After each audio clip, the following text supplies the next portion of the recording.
डिमाकुसियाव सानसेनि हाबाफारिजों खुंफुंदों थुनलाइयारि जथुम। थिनानै लादों आयदा महरै थुनलाइनि गेजेरजों बर' समाजाव गोजोन दानाय।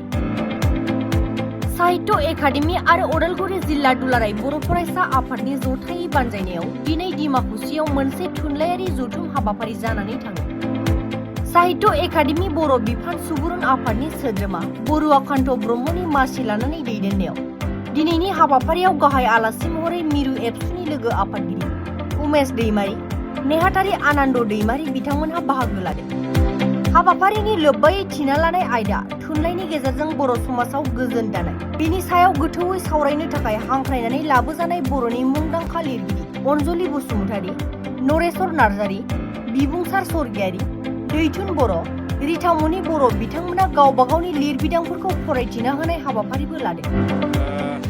उदालगुरि जिल्ला दुलाराय बर' फरायसा आफाद लोगोसे साहित्य एकाडेमि जथायै जे मोनसे थुनलाइयारि बेहाय सावरायनाय जे खन्थाइ आवरायनाय बायदि बायदिखौ लानानै मोनसे हाबाफारि दिनै लानाय जादों डिमाकुसिनि बे स्मल ट्री ग्र'वार एस'सिएशननि बे न'ब्लाङाव।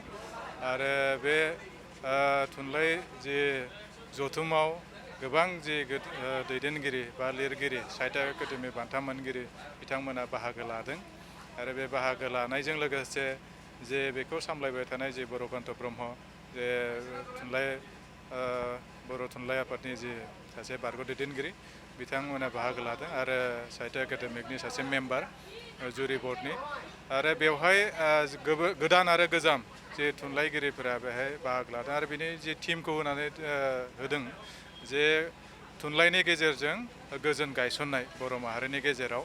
दा बे गोजोन गायसननाय जे मोनसे टिम, बे गोजोन गायसननाय टिमा गोबां गिदिर आरो गुबैयै थुनलाइगिरिफोरा बे माने आयदानि सायाव माखासे जे खन्थाइ, सुंद' सल', सल'मा, थुनफावथाय बायदि बायदि लिरनायनि गेजेरजों गोजोन आरो खौसेथिखौ बोरै लाखिनो हायो बे माने मोन्दांथिखौ जे फरायगिरिफोरनि सिगाङाव होनो हायो। दा दिनैनि समाव जे लिरगिरिफोरा गोबांब्लाबो फरायगिरिया एसे खम जानायखौ जोङो नुयो। दा बिनि थाखाय दिनैनि समाव ससियेल मिडियानि जुगाव बेखौनो जे लाइमोनफोरखौ खावलायगोन आङो, बेहाय गोदान जे लिरगिरिफोर दङ, लाइमोन लिरगिरिफोर दङ, दिनै गावनि खन्थाइ बा जि सोरजिनाय थुनलाइ बे थुनलाइखौ एनिमेसननि गेजेरजोंबो बेखौ दिन्थिलांनो हायो। दा एनिमेसनजों होयोब्ला राव बुजियाब्लाबो गुबुन रावनि सुबुंफोराबो बेखौ हमदांनो हायो, बेनि जाथाय आरो बेनि गुबै थिम बेखौ मिथिनो हायो। दा बेनि गेजेरजों माखासे गोदान गोजाम थुनलाइ सोरजिजागोन आरो बेहाय आवरायजागोन आरो बेजों लोगोसे जे जोंनि जि थुनलाइ जे बिथा, बे बिथाया एसेबाबो बारायबावगोन, बाख्रियाव एसेबाबो बारायगोन बे मिजिंखौ थिदों। आरो बेबायदि सावरायमेलनि गेजेरजों गोदान आरो गोजाम लिरगिरि, गोजामफोर जेफोर लिरनाय आरो बिनि सान्थौ आरो सानस्रिखौ बिजिरनायनि गेजेरजों बिनि गुबै आयदाफोरखौ दिहुननो हायो। लिरगिरिया माखासे आयदा, माखासे टिमखौ लानानै लिरलाङो आरो गुबै टिमखौ दिहुनगिरिया फरायगिरियासो जायो।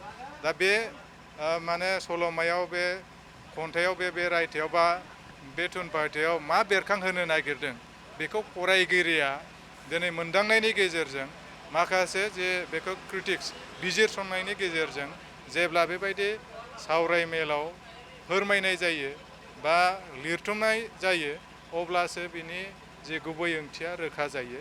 दा बिनि थाखायनो बे बिजिरसंनायाबो गोनांथि। बर' थुनलाइनि गेजेराव जे बिजिरसंनायनि गोनांथि दङ। गोबां लिरगिरिफोरा मोजां मोजां माने सल'फोर लिरलांदों, मोजां मोजां थुनफावथाय बा मोजां मोजां दा गुबैयै खन्थाइफोर लिरदों। दा बे खन्थाइ लिरनायफोरखौ आरो जे बिजिरसंनाय गैयाब्ला बिनि गुबै ओंथिखौ जोङो बयबो रोखा जानो हाया। दा बिनि थाखायनो लिरगिरिजों लोगोसे गुबुन फरायगिरियाबो बे बिजिरसंनायखौ खालामनांगौ आरो बे बिजिरसंनायनि गेजेरजों गुबै आयदाखौ जों दिहुननो हायो।